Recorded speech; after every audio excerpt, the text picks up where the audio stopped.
Hello বন্ধুরা, সবাইকে দৈনন্দিন জীবনে শুভ সকাল সকাল সুপ্রভাত।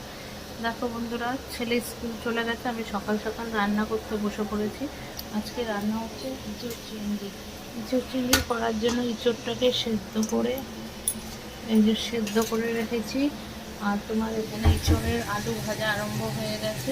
এর মধ্যে এবার একটু পেঁয়াজগুলো দিয়ে দিয়েছি। এবার আলুর সাথে এটাকে ভালো করে নেড়ে চেড়ে মিক্সড করে নেব। যতক্ষণ আলুটা হচ্ছে ততক্ষণ আমি মশলাগুলো বেটে নেব। এখন পাটাই মশলা বাটছি। এই যে রসুন কেটে রেখেছি, রসুন এখানে রয়েছে, আদা, এগুলো এখন বাটবো। যতক্ষণ বাটছি তোমরা ওয়েট করো। চলো বন্ধুরা, এবার দেখে নিই আমার আলুটা কত দূর ভাজা হয়েছে। হ্যাঁ দেখো বন্ধুরা, আলু পেঁয়াজ সব ভাজা হয়ে গেছে। এবার এর মধ্যে দেখো 3টে ছোটো ছোটো সাইজের টমাটো কেটে রেখেছি। এই টমাটোগুলো এর মধ্যে দিয়ে দেবো। রোজই ভাবি ভিডিও করবো, কিন্তু স্কুলে তাড়াহুড়ো থাকায় ভিডিওটা আর করা হয় না। নিশ্চিন্ত রান্না। এই টমাটোটা এবার মজতে থাক, ততক্ষণ এবার আমি ঢেকে দেবো। এদিকে দেখো আমার রসুন বাটা হয়ে গেছে। এই যে রসুন বেটে রেখেছি।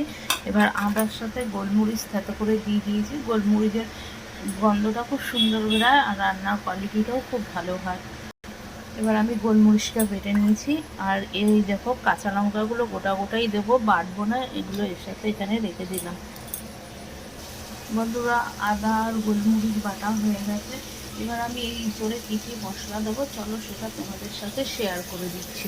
এখন একটু তুলে দেখে নেবো। হ্যাঁ, টমেটোগুলো মজে গেছে, তেলটাও আলু থেকে ছাড়তে আরম্ভ হয়েছে।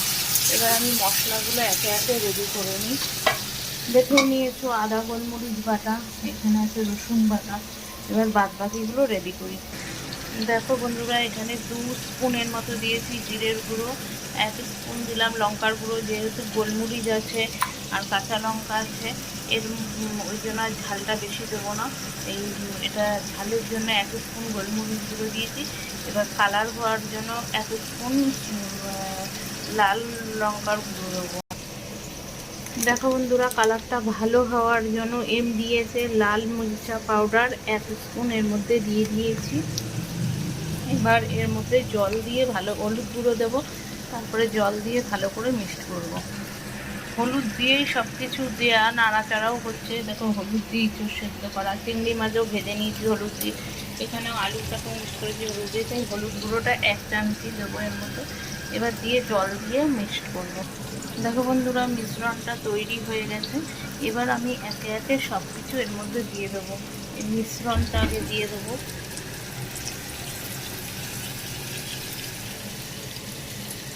তারপরে দেবো এই আদার বাটা,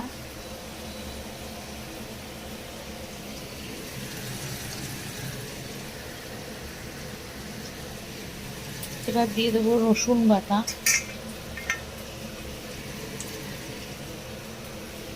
এবার এগুলো নেড়ে চেড়ে ইঁচড় আর চিংড়ি মাছটা তার উপর দিয়ে দেবো। চলো বন্ধুরা, দেখে নিই আমার মশলা কতটা কষেছে। দেখো মশলা হয়ে গেছে, এই যে তেল ছাড়াও আরম্ভ হয়ে গেছে। এবার আমি কাঁচা গন্ধটাও চলে গেছে আদা রসুনের। এই যে চিংড়ি মাছগুলো ভেজে রেখেছি, এই চিংড়ি মাছগুলো এর মধ্যে সব দিয়ে দেবো। আর সাথে এর মধ্যে রয়েছে কাঁচা লঙ্কা আর ইঁচড়টা, এটাও এর মধ্যে এখন দিয়ে দেবো। চলো বন্ধুরা, এবার এটা ভালো করে নেড়ে চেড়ে তারপরে জল দিয়ে দেবো। দেখো বন্ধুরা, ঢাকনা সরিয়ে দেখে নিলাম, আমার ইঁচড় প্রায় সেদ্ধ হয়ে গেছে। ইঁচড় চিংড়িটা গা মাখা হবে, তার জন্য আর বেশিক্ষণ নাড়াবো না, গলে যাবে। এর মধ্যে দিয়ে দেবো 1 স্পুনের মতো চিনি। আমি একটু মিষ্টি খাই, তোমরা যে যেরকম পরিমাণে মিষ্টি খাবে সেরকম দিয়ে দেবে। এবার একটু ভালো করে নেড়ে চেড়ে নেব। আমার ইঁচড় প্রায় কমপ্লিট হয়ে গেছে। এবার দিয়ে দেবো এর মধ্যে জল। ইঁচড়টা অল্পই ঝোল হবে, তাই অল্পই জল দেবো।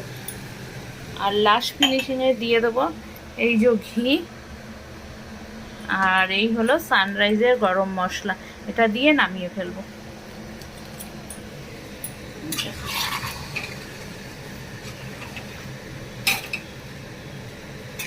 ওকে, টাটা বন্ধুরা, তোমরাও অতি অবশ্য বাড়িতে এরকমভাবে বানিয়ে খেয়ে দেখবে কেমন হয়েছে।